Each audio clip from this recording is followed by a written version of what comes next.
Now let's go to 50 Cent. Now I have a little list on my phone if you allow me to use my phone for reference because I wanted to look at I looked into his comments and I'm not sure I agree with him. And I'm gonna tell you why, but I will let you talk first. I understand Mm-hmm. his comments. Mm-hmm. However, I will say that as a musician, I have always been able to separate the lyrics from the chord changes and the lyrics Mm-hmm. from the people and the lyrics from the music itself, right? Mm-hmm.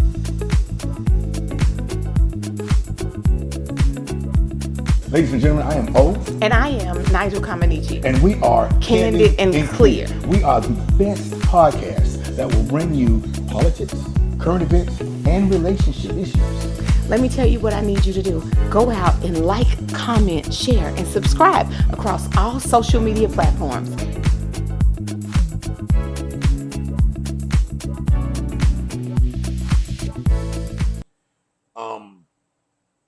Although even when I hear the lyrics, I'm still hearing the melody first. Right. If that makes sense. Yeah. Okay?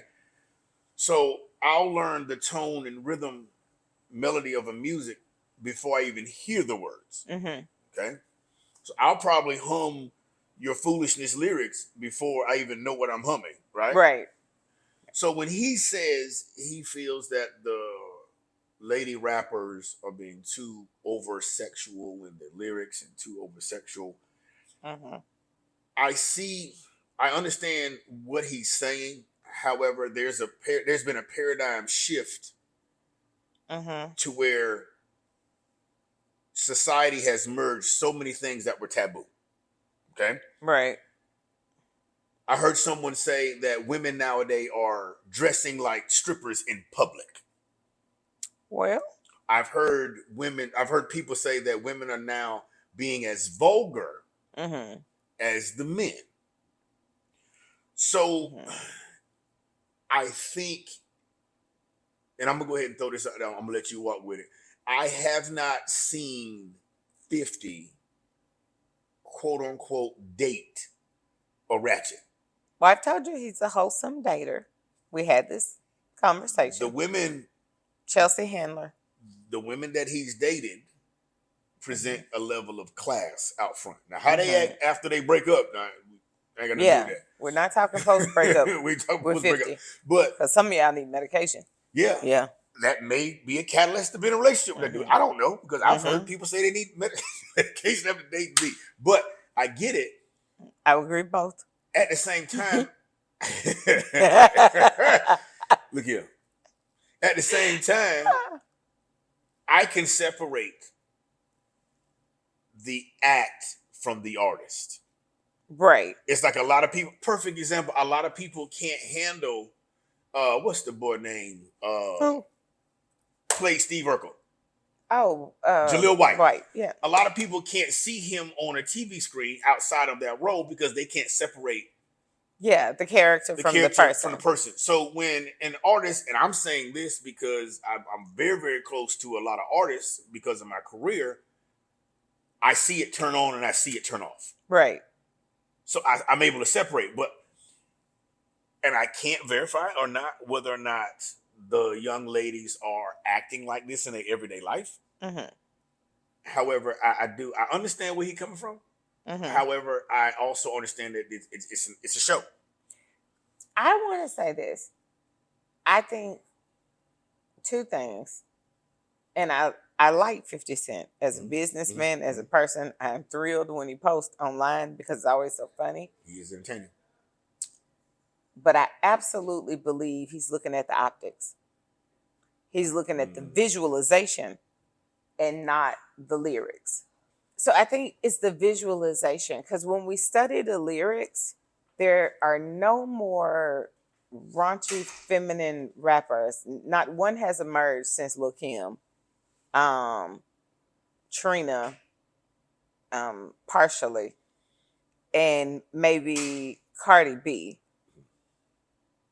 There are other female rappers. Nicki Minaj is all about flow, creativity. lyricism, so she's not overtly sexual in the lyrics when you read them. Meg Thee Stallion, even, she has a sexy appearance, but she has a really nice flow, and her lyrics and analogies are really well put together and thought out. Kash Doll is super sexy and all about being a boss and not overtly sexual, but the look might seem overtly sexual. The outfits might seem that way. Even when you look at Doja Cat, who's, I find her lyrics to be a little weird, right? But they're not. And from a mainstream perspective, I name some of the mainstream ones, they're not selling sex. Now, you have some undercurrent of liberation, and I'm not going to name those because they're not in the top in terms of sales streams or whatever. They don't even enter the conversation. They are doing a lot of this, be whatever you want, do how you want to, this, that, and the other.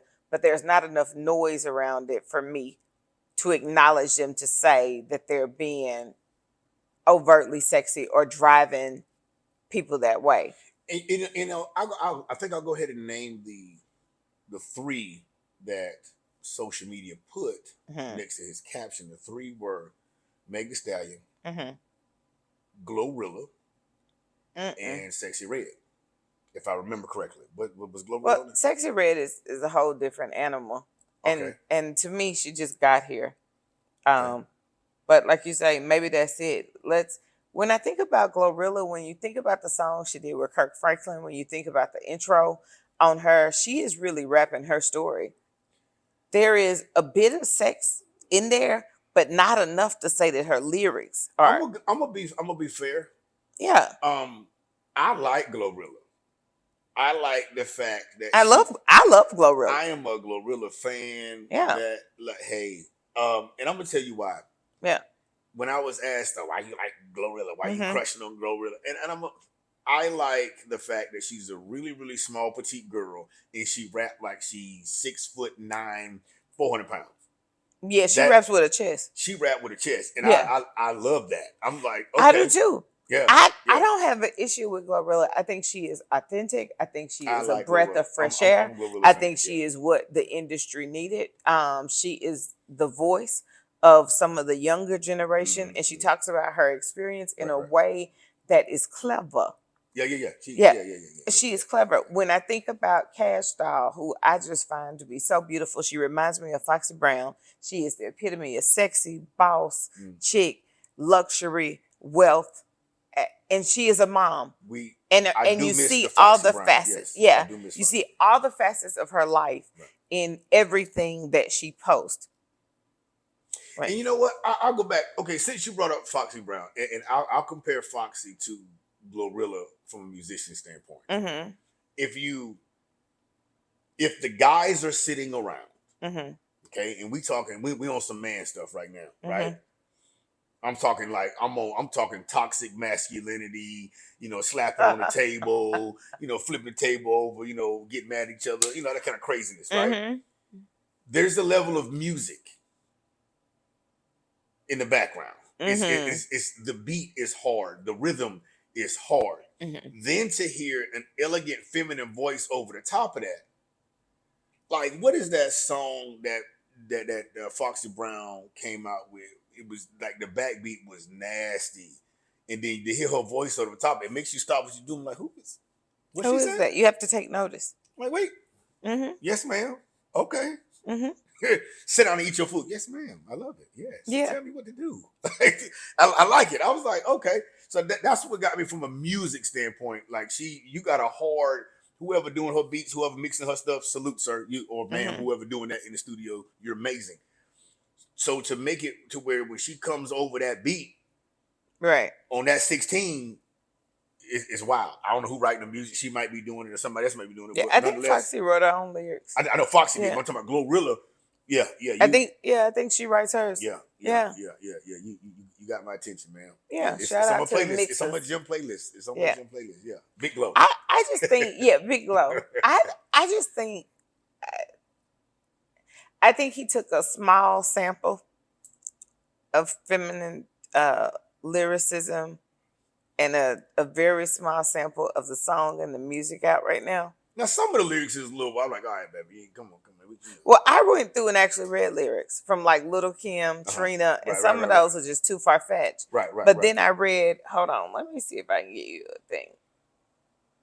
Let me see if I can find this little thing. Why are you looking for that? I would say that even now, growing up, we had the Trina. So okay, right? Cardi B. I don't cook, I don't clean, but let me tell you how I got this ring. Right? Yeah. Okay, so and that's okay. But Nicki Minaj would say something like, he tossed my salad like his name Romaine. That's not overt sex. Okay. So it's the play on words to me that would make me say. I understand Nicki Minaj because she came from a camp of allegory.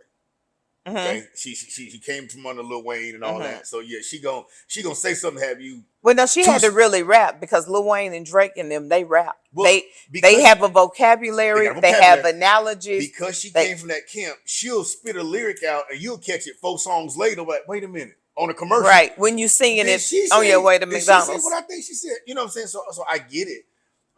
Again, but it's not overt sex because kids will sing the same lyric, not knowing what they sing. And she has huge songs like Moment for Life that are about ambition, that are about growth, that are about career. So I can't say, I don't have one song of Nicki Minaj that I can say this song is all about sex. I think I'm not thinking 450, but yeah, I would go out on lemons and say he may be wanting to associate the music to the person because we can associate his music to him. Right. Don't forget, he was one of the ones that was saying like, yo, y'all rapping about a whole lot of stuff that y'all ain't don't know nothing about. Right. He was one of the ones rapping in a bulletproof vest. But even in that, when I look at what the statement, let's just take the statement in totality. It is wholly wrong because there's only a small sample of women who have put out raunchy, upfront lyrics like that. You can add Sexy Red over there. But Little Kim, Sexy Red, Cardi B, and a portion of Trina's went that way. The other female rappers, Meg Thee Stallion, Nicki Minaj, the Kash Doll, GloRilla, they actually rap lyrics. They have bars. They have analogies. They have wordplay. And so when I look at that statement and evaluate the body of music that's out now, I would say no. I get it. It's you're worried about the optics and the way they look. Well, you want them to cover up, and looking at his ideal woman. That's what he's saying. Yeah. You don't want them to sell sex overtly in their outfits because the outfits and the self-expression that entertainment allows for, yes, they can get away with wearing things that raise your eyebrow. One part of my understanding may be a factor. 50's point of view is the level of respect that I was taught to have for women. I don't want to see them in a disrespectful light. Right. Overtly. I would agree. Because back then, every area that you saw a woman in a disrespectful light or raunchy light was got to go past those doors. You got to be 18. Okay. Right. To walk behind this little curtain, blah, blah, blah, blah, blah. Versus out front, the essence of a woman was always, Well, you need to believe we're innocent. I love, and this might get me in trouble in the comments. Go ahead, do your thing. I love the commanding of respect more so than the demanding of respect. 100%. Perfect example. Certain things you just wasn't going to say in front of Big Mama. You carried yourself a certain way in front of Auntie. Certain things you just wouldn't say in front of Mama. There's certain conversations Daddy would have with you would speak a certain way that he wouldn't speak in front of his own wife. You don't talk. I grew up in an area where you don't talk like that around no woman. Well, I agree with you. But when you talk about commanding versus demanding respect, right? There's a level of reserve that a woman has to have. That commands, yes. Right. See, Facts. I can walk to that door over there, and if I stand there and wait, you'll get it for me. Facts. I don't have to say anything. Facts. Right. Now, if I walk over to that door and say, are you going to get the door? Are you going to hold the door for me, Mm-hmm. right? And even if you were gonna do it, now you no longer want to. There's level of reserve that you have to have in order to. And that might be what he's looking for, that level of reserve. I think that's it. Yeah. But it doesn't exist in entertainment because it allows for self-expression and freedom. And the reality is, the more newspapers and gossip columns that your pictures enter, the more streams, the more likes, the more clicks, the more follows. Yeah. So they don't go together. Right. I get it. In music, the reason I cannot, as a musician, take issue with their music is because I was taught at a very young age as a musician that music is the ideal means of self-expression. Absolutely. So, I mean, unless it come out that the lyrics, I've never had a problem with anybody rapping lyrics that they don't live by. I do understand that the men in the hood, we messed that up. You shouldn't be rapping about it if it ain't real. Okay, cool. But there are a lot of things that are not real. Facts. Including some of the money in some of y'all videos that y'all be holding on to. So, I mean, if we just gonna do all real, then, hey, let's start there. It's a lot of careers gonna be shut down if we do what's actually real. But I don't have a problem with the ladies' lyrics because I can genuinely separate the artist from the music. I can separate the actor from the movie, the role, et cetera, et cetera. It's all a movie, it's all a role, it's all entertainment. So, I don't know. And I think that's the way we should look at it. Yeah. The lyrics are entertaining. Because I don't care what you think about Sexy Red. Nobody's walking around saying, give me some gonorrhea. No. Said nobody never. No. I don't think so. Okay. I could be wrong. We could be wrong. I'm not wrong. But I don't think. I don't think Red walking around doing that. No, I don't think anybody's walking around doing that. I don't think if a man, I don't think if I would go on a date with GloRilla, she would sit there and talk like her lyrics. I just don't see that. I don't think so. I don't think you can look at her interviews and tell. That's what I'm saying. It's like she's a completely. So again, when we talk about separating person and they're art, in character. She has a real name. I don't know her name, but Gloria Boyd is a real name. Gloria Boyd. Okay, there is Gloria Boyd, and then there's GloRilla. That is an alter ego. And to be fair, there's GloRilla, then there's Big Glow. Come on, Big Glow. Then I mean, Big Glow, there are so many different parts of your personality that make you new. Nicki Minaj would say, "Oh, she's Roman, she's this, she's that," and people would be like, "Okay, are you crazy?" No. And I used to joke about it, but I used to tell people all the time, there are 12 people in my head arguing right now because nine of them don't like you. Right. and they want to come out. And they want to come out and say and you something. keep calling them. I'm going to let them come to the mic. And it's going to be a bad day. Yeah, exactly. And it is a bad day. Right. Now you saying something to me. I thought she was so nice. I thought she was so corporate. I was until you went there. Facts. And then the other one wanted to respond, and I let her. Right? So it just depends. It's her turn to talk. Yeah, it's her turn. Y'all ain't let her talk. Y'all ain't let her. As they people say, y'all ain't let her get her lie out. So she had to get it out. I don't know. I think right now music is very interesting. Yeah, I'm not going to be too hard on the ladies on that. You know what I'm saying? And now, if he knows something we don't, to where they're living their lives like their lyrics, whoa. That's a different conversation. Totally different conversation. But I do think these are artists in their music, they're actors in their movie, they're doing their thing, their alter ego, because guess what? If that were who they were, they would leave their names and albums with who they actually are. Absolutely. 100%. Ladies, do your thing, enjoy yourself. Keep it fun. Yeah. Keep it light. Keep it flirty. Keep it sexy. Keep it cool. Yeah. And there you have it, folks. Candid and Clear. It's better to be seen than to be viewed. Oh, Lord. Saturday morning. I knew you was going to say that. Black dress. Y'all stay good. Be good. Bye.